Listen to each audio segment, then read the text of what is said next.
আসসালামু আলাইকুম। দেখুন তো আজকে আপনাদের মাঝে কি নিয়ে এসেছি ভাবছেন এগুলো কিসের পাতা? এগুলো দিয়ে কি হবে তাই না ভাবছেন? আসলে রংপুরের একটি প্রিয় খাবার, খুবই মজাদার খাবার। সেটাকে অনেকে শোলকাও বলে, কেউ প্যালকাও বলে। ঠিক সেটাই আজকে আমি আপনাদের দেখাবো।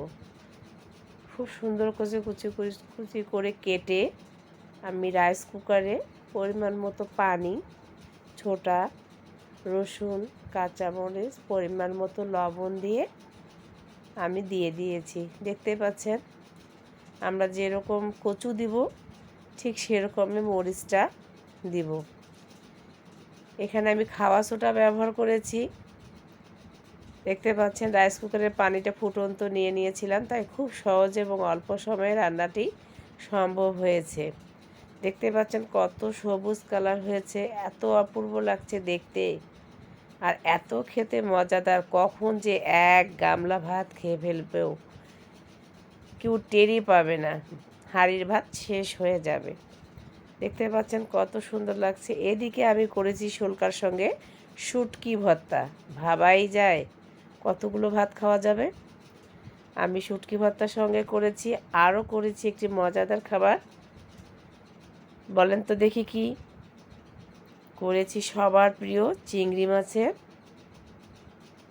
ভুনা। কতগুলো ভাত খাওয়া যাবে, যার খেতে ইচ্ছে নেই রুচি নেই সেও বসে যাবে। দেখেন কত ভালো লাগছে দেখতে।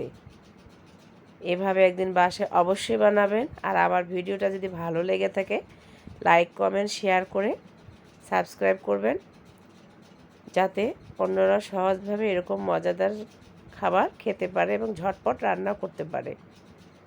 অবশ্যই জানাবেন কে কোথা থেকে দেখছেন, আর আমার রান্না কেমন হচ্ছে, কেমন লাগলো আপনাদের অবশ্যই জানাবেন।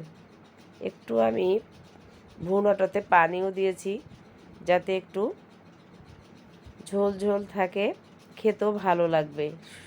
যেহেতু শুল্কাটা আমি একেবারে একটু শুকনা শুকনা ভাব করেছি, অনেকে ইচ্ছা করলে আপনারা ঝোলও করতে পারেন শুল্কাটা, কিন্তু আমি একটু শুকনা করেছি। আর এদিকে মাছটাকে একটু ভুনো ভুনো করেছি। দেখতে পাচ্ছেন এরকমই আমি রেখেছি।